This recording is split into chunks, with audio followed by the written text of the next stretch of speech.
And one night I got this call, and it was like at 1 o'clock in the morning, and David said, Mama, it's been a miracle. And I said, what is it, son?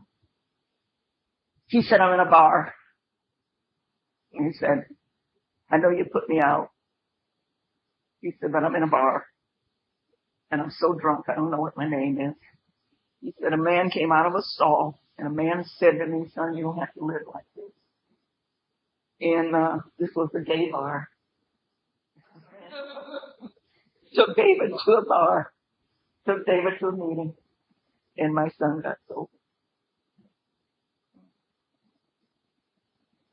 15 years ago, we were sitting on the chair, and he said, Mama, there's something you ought to know. You have to know that I'm HIV positive. And he said, what are we going to do? And I said, I don't know, David. I said, I guess we're just going to have to live life on life's terms. And we wept together, and we traveled together. We went to a couple of internationals together, and the girls surrounded him, and the people at our parish surrounded him, and we got the call that said that I was visiting Alma in Chicago, and Peter said, you need to come home. And I went to the hospital that night, and I got there, and I went in the room, and David said, Mama, do you think this is it? And I said, I don't know, David, I don't know. And he said, well, when the doctors come in, he said, you tell them. I said, you're the one who's to get the truth. And the doctor said, he's not going to make it. He said that he can last for 3 more days, but he's going to be in excruciating pain. He said, but we can increase the morphine tonight, and he probably will die tonight.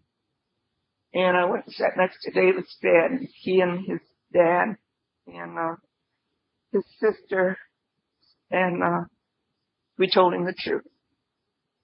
And he said, Mama, he said, if I could have loved anybody 1/10 as much as you loved me, it would be more than enough. And he said to his dad, he said, I'm so glad that every Wednesday we went out and we worked all our problems out so that we have a great relationship. And he said to his sisters, I'm so grateful that I've had you guys as my sisters. He said, but you all have to understand. He said, if God loves me, he's not going to leave me in this pain. He said, you have to do what's right, Mama, for me. And so I had to tell the doctor, it's okay. Okay, you can increase the morphine tonight. And we had prayer, and he said to Lisa, will you sing, there is a balm in Gilead that heals the wounded soul. Will you sing that for me? And Lisa sang. And then I held him in my arms, and I sang, sleep, little one, sleep. And mother's watch shall keep dream fairy for death. Sing, sleep, sleep, sleep, like I used to sing when he was a baby. And I took his hand, and I said, honey, it's okay. You can leave us now. You know, David took his last breath, and went on to be with Jesus. I'm so grateful for David. I had David 33 years, and I would miss David every year of my life. I would miss him. I can't help but miss him. He was my baby boy. But the good news was people in this program came to me and said, I wish you an abstinent day. And I was able to hold on to an abstinent day.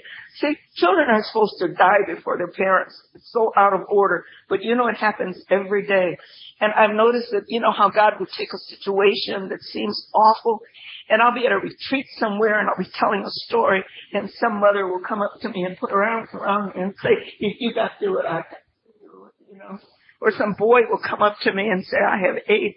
And if your son died with dignity, I can die with dignity too. God will take situations and use them for whatever. That's what I'm so grateful for this program. How he will transform situations and make them just what you use them, even the worst situations. I didn't want David to die. I trusted a God who would let my son be healed. That's what I thought. But someone told me that death sometimes is ultimate healing. And so the God of my understanding lifted my son out of his pain. And I thank him today for doing that. I thank him for doing that.